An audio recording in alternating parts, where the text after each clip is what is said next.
ቆይ አንቺ ለዚህ ቤት የዘመድ ቤት ነሽ ወይስ እንዴት? ዝም ብለሽ ጎረቤት ነሽ? እሺ ምን አለ ከመጣሽ አዲስ ነሽ?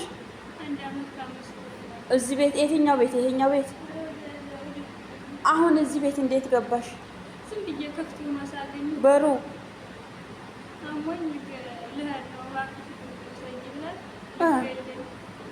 እኔ ምን አባቴ ይሻለኛል? አሁን ሴትዮዋ ይሄ ካሜራ እዛ ወይ ጨራኬን ወይ ጨራኬን ሙጨቲ ከናፊ ሙጨቲ ጋፋ ካን ቪዲዮ irratti isin hojjedhe wanti jara lamaan kana mudataa jiru wanti jarri lamaan kunniin keessa jiru wal fakkaata jechuudha. Mucattiin kun maal jettiin mucattii kanaan warra Amaariffaan dandeenyeef ijoolleen keenya ati haaraadha erga dhufte jennaan waggaa tokkoo fi ji'a 5 jettiin ati mana kanaaf warra fira mana kanaa bira teessama ollaa mana kanaa jennaan ollaa mana kanaatii mana achi garasiisanii jettee itti agarsiisaa jirti. Innaa akkamitti mana kana dhufte ree jennaaniin balbala mana argee jennaaniin dhufi na dhukkubaa jettiin argitanii jirtanii dhaabbachuu iyyuu hin dandeenye daa'imattiin tuni akkuma isin argitan dhukkubbiis ta'ee yookaan woosii nyaanne ta'ee በቃ ወላሂ ገራን nama dadhaba dhugaa rabbii qalbiin nama caba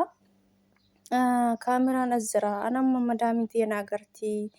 isin jennaaniin haana agartu jettiin bakka daa'imattiin tuni fala barbaaddi jechuudha fala dhabdeet garuma seentu dhabdee balbaluma banaa arginaaniin nama itti iyyattu soqaa kunoo mucattii kana bira dhuftee nama bilbilas qabu natti fakkaanne nama bilbilas qabu miti mucattiitu kunoo silkii ofiitii waraabaa jira mucattiin kunoo ani rifannootaaf dubbachuu hin dandeenye wal jalaa sheer godhaati rabbii jedhaa wal jalaa sheer godhaa jedhaa jirti dhugaa rabbii ijoolleen keenya dhumaatiin hin jiranii ijoolleen haaraa illee miti kunoo daa'imattiin tuni akkuma isin argitan waggaa tokkoof ji'a 5 jedhaa jirti kunoo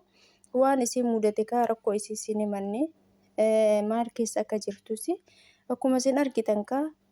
fiizikaala isiirraan hin beeksisaa baay'ee dadhabee jira sagalimmaan isiituu dubbachuufu dhaabbachuu iyyuu dadhabdee akkatti isiin hidha qabataatiin mucattiitti haasoftu hin argitanii mucattiin isii waraabduu iyyuu ani rifannootaafuu dubbachuu hin dandeenye wannummaan dubbadhu na harkaa badee jedhaa jirti yoo laalan dhugaa yoo kanatti laalan isii qaamaan bira dhaabbattu miti akkanumattu viidiyoo keessaa nuu laalan baay'ee nama rifachiisa jechuudha maaliif mucattiin tun yookaan keessi isii baay'ee dhukkubaa jira baay'ee dhukkubsataa jirti fala dhabdee yookaan dhukkubbiin kun irra tureetiin mucattiin kun bakka namu falana ta'uun suqa jecha mana namaa seentee gibbii namaa seentee gibbii namaa eenyu akka ta'e maal akka ta'e hin beekne jedhuftee gibbii namaa seentee bakka namu malawii falawii isii barbaadu suqa maaliif manni sun mana gaarii ta'e mucattiin kun gibbii namaa banaa arginaan hin seentu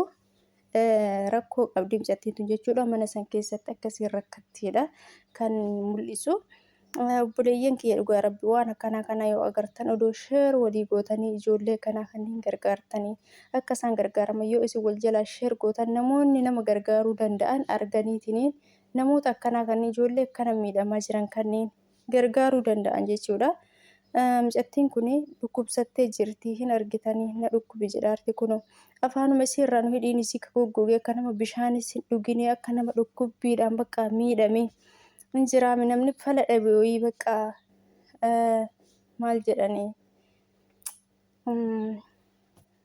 maaliif hoomacha qabataadha namni bishaan fudhate hoomacha qabatamoo maal jedhanii bakka mucattiin kun amma faluma dhabdeetiin gibbii arabaa seenti jechuudha gibbii arabaa kaanii baate gibbii arabaa kaan banaa arginaaniin dhayixee seentee yoo seentummoo mucattii Itoophiyaa argitee itti haasaatiin hin jirti haana argitu isiillee jedhaanirti maaliif mucattiin kun bakka fala barbaaddee rakkoo keessa jirti nama rakkoo kana keessa isii baasuu barbaaddee obboleeyyan kiyyaa wal jala sheer godhaatii waliin gayaa yookaan maatiin isii argeetiin mucattii kana yookaan asirratti mucattiin akkanaa ijoolleen akkanaa nu jalaa badde jedhanii maatiin isaanii miidiyaa yeroo soqan hin dhageenyaa ijoollee akkanaa kanneen waggaaf aganii waggaaf ji'oof aganii odoo maatii isaanii hin dubbisin maatiin isaanii waan keessa jiran quba hin qabani waan akkana kana argitan baay'isaatii wal jalaa sheer godhaa obboleeyyan kiyya akka maatiin isaanii itti argamaniitiin soqatan maatiin isaanii imbaasii isii irraa deemti yookaan dallaala isiin irraan deemti hin beekanii isuma san qabanii gadi bayanii yoo iyyatan mucattiin kun rakkoo isii sin beekama bakki isiin jirtu sin beekama bakki isiin jirtu immoo Dubaayii keessa mucattiin haasofsiisaarte viidiyoo muluu irratti gadi isin dhiisne beekaatuma irraa muree maaliif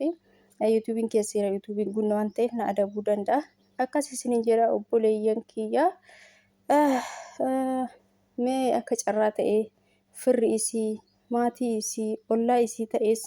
yoo abbaa haati isiitu nama dadhabaa ta'an nama bilbilin fayyadamne ta'an obboleeyyan yoo nama hin qabne ta'e namoonni ollaa ijoolleen ollaa dargaggoonni fi shamarran kan miidiyaa fayyadaman arguu danda'anii himuu danda'anii wal jalaa sheer godhaati obboleeyyan kiyyaa waliin gahan isiniin jenna waan akkanaa kana argitan baay'isaati sheer godhaa wallaahi keessattuu ijoolleen mana namaa jirtan biyya namaa jirtan biyyi namaa kun hagamuu yoo keessa turtan nuuf gaarii miti jechuudha. Rabbiin nu haa eeguun isiniin jedha bakka jiratan hunduma keessanuu rabbiin isin haa eeguun isiniin jedha obboleeyyan kiyya.